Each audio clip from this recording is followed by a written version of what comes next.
Kecelakaan tragis Dr. Agung di Malaysia. Pada 23 Oktober 2024, seorang dokter asal Magelang, Jawa Tengah, mengalami kecelakaan yang sangat tragis di Malaysia. Di sini terlihat, sebuah mobil SUV berwarna hitam, melaju dengan sangat kencang walaupun memasuki kawasan perumahan. Terlihat dari sini, mobil itu sangat cepat walaupun mendekati bundaran kawasan perumahan. Terlihat sebuah mobil sedan berwarna merah, yang dikendarai oleh Dr. Agung sudah memasuki bundaran. Saking cepatnya mobil SUV itu menabrak mobil Dr. Agung sehingga terseret sejauh 4 meter. Mobil sedan Dr. Agung itu hancur parah di bagian sopir, yang menyebabkan luka yang sangat serius terhadap Dr. Agung. Terlihat di sini, bagian supir hancur, yang menyebabkan Dr. Agung tidak sadarkan diri. Dari hasil scan, terlihat tulang rusuk Dr. Agung patah sebanyak 11 tulang dari total 12 tulang rusuk. Dr. Agung sempat mengalami henti jantung sebanyak 2 kali. Setelah itu Dr. Agung tidak sadarkan diri dan dimasukkan selang pernafasan.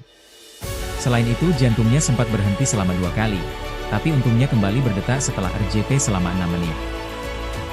Seluruh anggota keluarga Dr. Agung dari Indonesia yaitu ayah, ibu, kakak, mbak, dan sepupu dari Dr. Agung segera datang dari Indonesia ke Malaysia. Keluarga di Malaysia dan Indonesia semua memberikan dukungan moral dan doa kepada Dr. Agung. Putra Dr. Agung yang paling kecil, Said Hasan, sangat sedih merindukan ayahnya. Hasan menangis sepanjang waktu. Said Hasan menangis dan bersedih setiap waktu. Saat Hasan ketemu dengan Pak D-nya, yang mukanya mirip dengan Dr. Agung, Hasan tidak mau lepas dari gendongan Pak D-nya. Mungkin dia pikir itu adalah ayahnya. Pak D Said Hasan, Bapak Kurniawan, yang merupakan kakak dari Dr. Agung, menangis melihat adiknya yang sangat dia cintai tidak sadarkan diri dan dalam kondisi kritis. Istri dan teman-teman akrab Dr. Agung juga sangat khawatir menunggu kabar Dr. Agung pada saat itu. Mereka hanya mampu berdoa yang terbaik agar Allah selamatkan Dr. Agung. Tanggal 25 Oktober, Dr. Agung terlepas dari masalah kritis yaitu masalah pembekuan darah. Hal ini sangat menakjubkan karena trauma Dr. Agung yang begitu dahsyat. Keesokan harinya, keperluan obat untuk membantu detak jantung sudah minimal dan kondisi mulai membaik. Hal ini sangat penting karena operasi besar ketiga kalinya untuk menyelamatkan nyawa Dr. Agung baru akan dilanjutkan. Berkat pertolongan Allah, kabar yang sangat baik datang. Ketua ahli bedah trauma dari kota besar sanggup datang untuk menolong proses operasi besar Dr. Agung. Sementara itu, teman Dr. Agung dari kota lain, Dr. Iqbal, dan teman dari Indonesia, Dr. Tommy, sanggup datang ke Keluang untuk menjenguk Dr. Agung.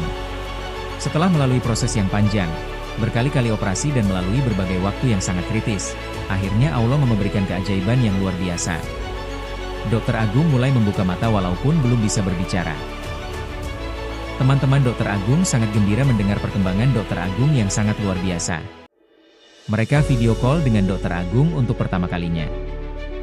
Sementara itu, pada tanggal 13 November, pihak Kedutaan Indonesia memberikan dukungan yang luar biasa untuk Dr. Agung. Mereka begitu bersemangat memberikan dukungan yang luar biasa. Pihak Kedutaan Indonesia bermusyawarah dengan pejabat kepolisian setempat untuk membahas langkah yang terbaik untuk selanjutnya. Pada tanggal 16 Desember, dokter memperbolehkan Dr. Agung untuk pulang ke rumah. Hal ini sangat membahagiakan. Allah sudah menyelamatkan Dr. Agung daripada kondisi kritis dan maut. Untuk pertama kalinya, Dr. Agung bisa menghirup udara segar di luar. Keluarganya sangat bahagia menyambut kepulangan Dr. Agung. Tapi proses perjalanan pemulihan Dr. Agung masih panjang. Dr. Agung dikirim ke tempat pusat rehabilitasi perkeso terbesar di Malaysia, yaitu di Melaka. Peralatan di sana sangat canggih, termasuk treadmill di dalam kolam air, yang sangat berguna untuk melancarkan sistem pembuluh darah, yang bisa mempercepat proses penyembuhan. Neurokonduksi.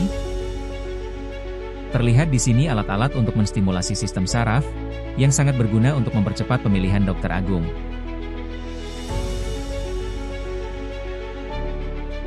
Dr. Agung begitu bersemangat mengikuti program rehabilitasi untuk proses pemulihan yang terbaik. Setelah 3 bulan menjalani proses rehabilitasi di pusat rehabilitasi terbesar di Malaysia, dengan semangat yang luar biasa, Dr. Agung hanya memerlukan waktu kurang dari 1 bulan untuk berkembang dari kursi roda, tongkat, dan sehingga tanpa alat bantuan sama sekali. Dan untuk bulan ketiga terakhir, Dr. Agung bahkan bisa menjalani wall climbing. Program wall climbing ini merupakan program latihan yang mempunyai tingkat kesulitan yang paling tinggi untuk pasien-pasien rehabilitasi.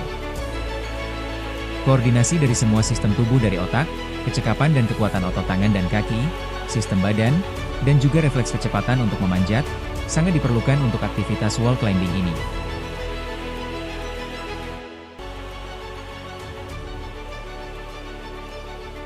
Pada bulan Mei, sekitar 6,5 bulan dari hari kecelakaan Dr. Agung, akhirnya beliau dapat kembali bekerja sebagai dokter di rumah sakit di Kluang, Malaysia.